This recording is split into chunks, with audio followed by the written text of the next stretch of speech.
All right, family, Black Power. You live with the general. You already know we got that fire today. We're going to be talking about the African Etruscans, the Carthaginians, and the Phoenician connection. Very powerful connection. A lot of people don't talk about it. The Etruscans are one of the most secretive civilizations out there, and really is a major player, but is less known of than probably most. I mean, when you start talking about the Mediterranean, Etrusca is got to be in the top 10. Got to be in the top 10. If not the top 5 of civilization. And yet and still it don't even get an honorable mention, really. People have to really, and it's a reason for that.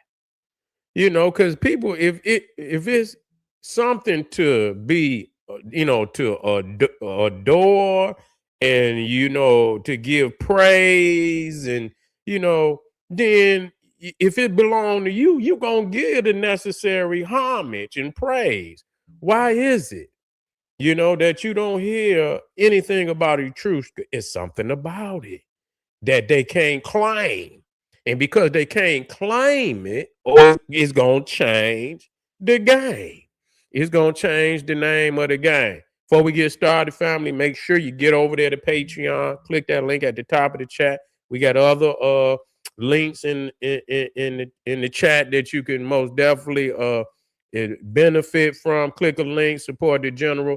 So the Etruscans, much in alignment with the Phoenician, much in alignment with the Carthaginian, very close to the Carthaginians.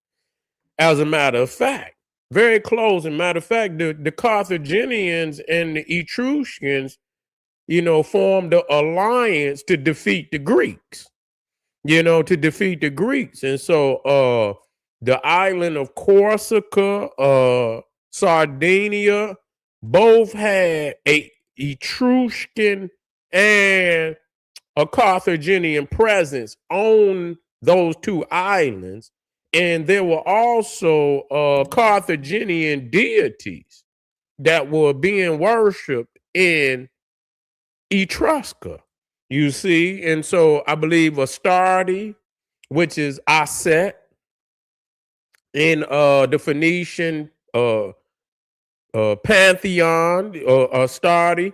And so, the thing is, when we look at and we talk about mounds, you see right there, that's in Etrusca. Now Etrusca is in northern Italy down into Middle Italy. And it also included the city of Rome. Rome was originally a part of Etrusca.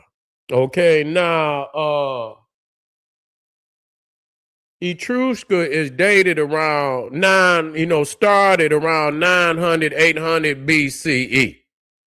And that's almost 1,000 BC. Okay, and so it grew in the golden age is right around 800 to 500 BCE. This is where the Etruscans grew into a powerful civilization of independent city-states, and it reached the height of its influence. Now, this is one of the burial mounds. You see, they use stone, and this is because they were much like the Egyptians. They were totally different than the Romans, than the Greeks. They buried themselves in sarcophages. They had writing, drawings of the afterlife in their tombs, just like the Egyptians. And so they were, where you didn't find that with the Roman and the Greek and the European. They did not have tombs like that. They would put their dead on a pyre and they would set fire to it. You see, they would set fire to it. So the Etruscans were highly advanced in their salvation, you know, their afterlife. Now, let me get here. Now, this is showing Typhon. Now, this is Typhon in Etrusca. And many of them are, you know, give the imperials. Now, people know Typhon, that's Set. You see, Typhon was the most powerful, well, I mean, people call him a monster because they're going to always say that. You know what I'm saying? But he was the most powerful entity in all of Greek mythology, Typhon. Shit, Zeus needed help with Typhon. And so these two depictions of Typhon in Etrusca. Now, these are some faces. We want you to see the faces. Now, you can see that they woolly hair. You can see they got melanin in their skin, in dark melanin. You know what I'm saying? That nigga, you look like you see that nigga right up at the liquor store. You know what I'm saying? For real. You can go right up to the liquor store and see any one of them faces right there. You know, again, you know, this is what they call an antefix. And so they'll be at the top of a doorway or, you know, but again, they had dark melanin in their skin. They were not, you know, the Greek, and you can see that brother right there, you know, dark melanin. You know, so these is the Etruscans that they want to keep hid from the world, you know, and many of them were black also. Wait a minute, let me get up to it. Here's another one right here. Yeah. Etrusca, 400, 300 BC, and you can see the other brother to the right. You see what I'm saying? So this is where Rome got all his civilization from. This is where the Romans got all their civilization from. They got them from the Etruscans. Now, the Etruscans were brother with the Carthaginians. You see, now the Greeks called the Etruscans Tyrrhenians.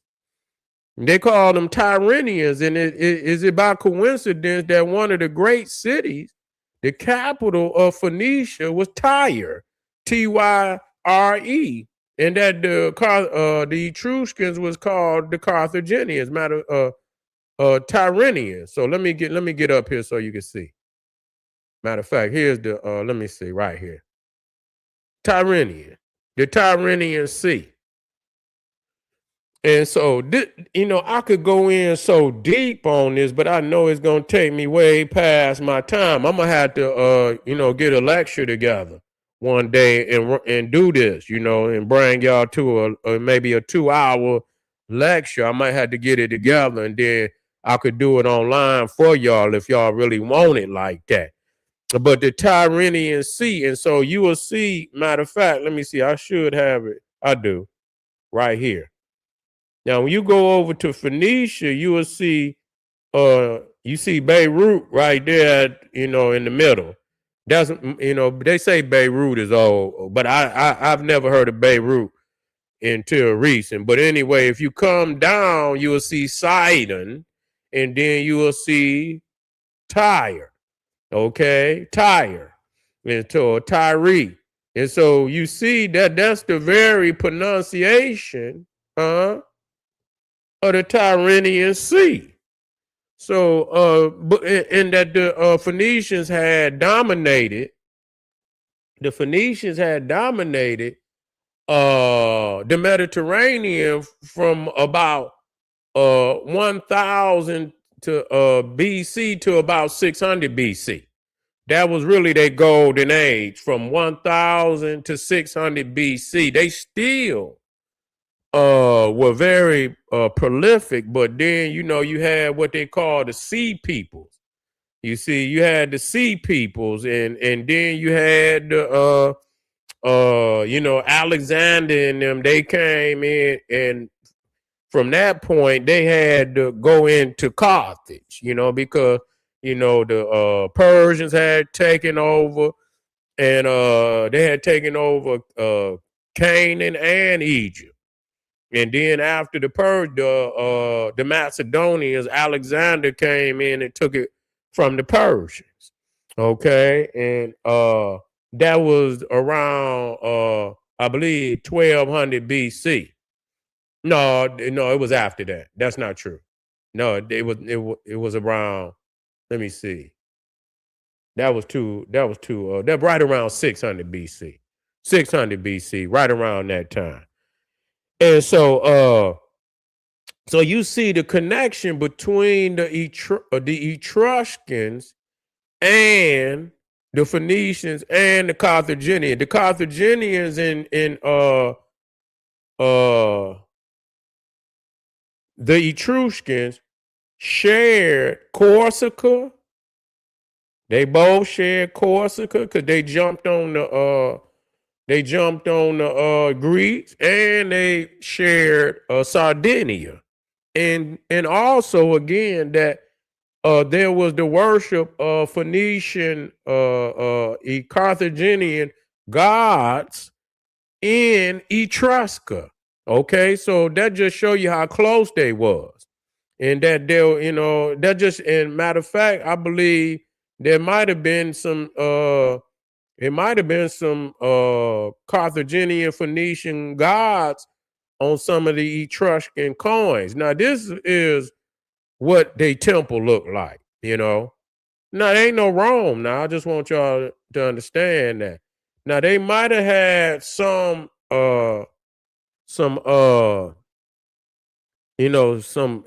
technology and culture come by way of Greece, but Greece is still Kemetic. You see, it was also Kemetic too.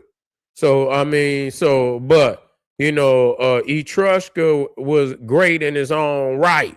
It was great in its own right. So you can see right here. I mean, this wasn't just a little itty bitty civilization. You know what I'm saying? They had some depth, to their civilization. Now, another thing that when we started talking about the Trojans, because we didn't say, when we get to talking about the Trojans, that's going to come into play too, because they also out of that bloodline. Now this she's a demigoddess. This is Circe. Now Circe was the most powerful sorceress in all of Greek mythology. And on this vase that was dated, I believe, right around 500 BC, it depicts Circe as an Ethiopian. You see, it depicts her, and matter of fact, she was a first cousin to Memnon, the Ethiopian warlord that came up to help the Trojans during the Trojan War. So that was her first cousin, and he was depicted as an African. Now, they say that Circe, the island of Circe,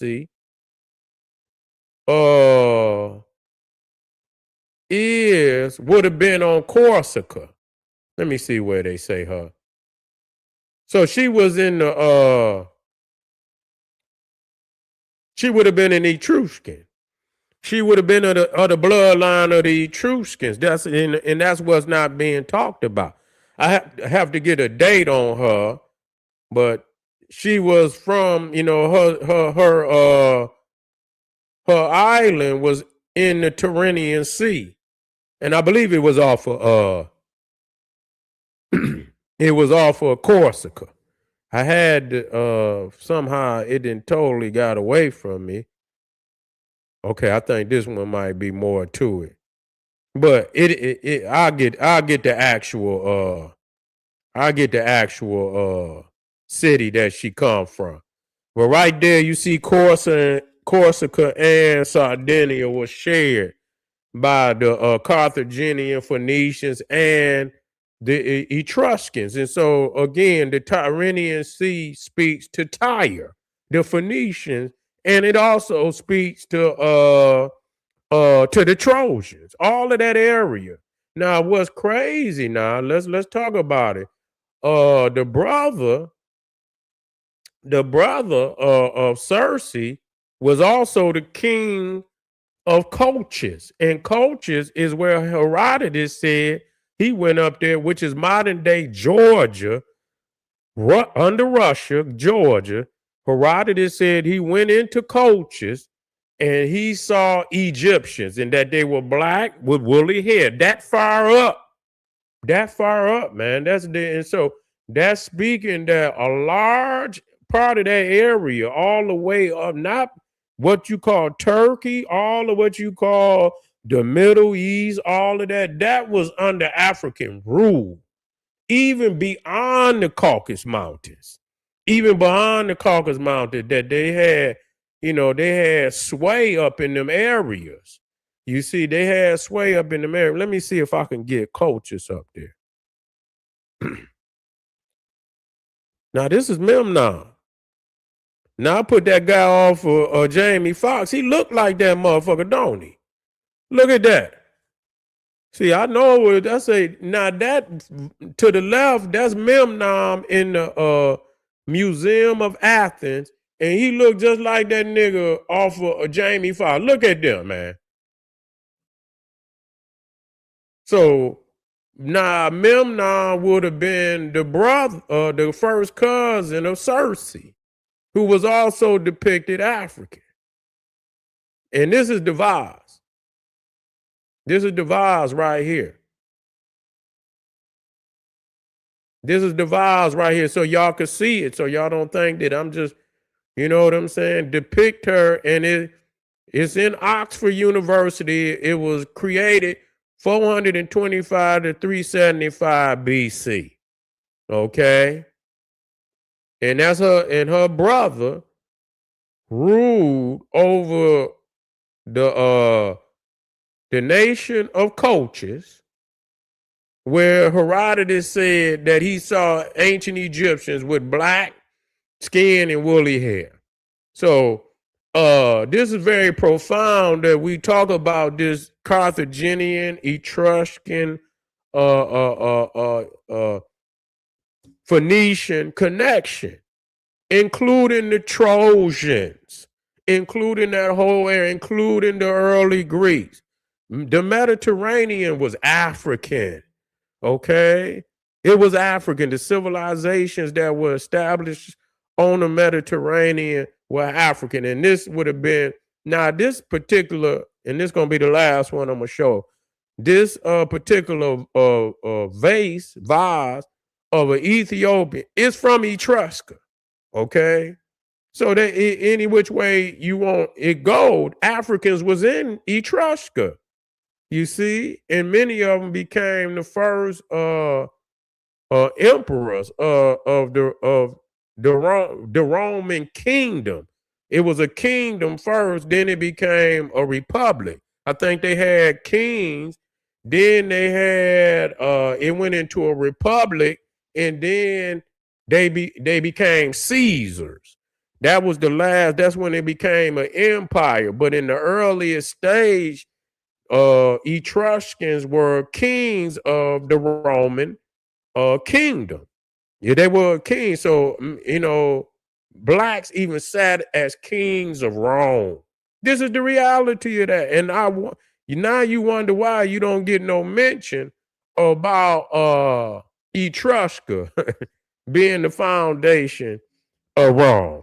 So I want to, you know, I'm glad I was able to, you know, put something out here for y'all to get a witness of the strength of the general. You know what I'm saying? I can take you where nobody can take you and show you things nobody else can show you. Make sure you tap in. Make sure you click Patreon, because I'm gonna work out with a lot of these visuals tonight. So make sure you tap in. I'll in a minute, and I appreciate you being here with me on General Seti Sarasun Seti's YouTube page.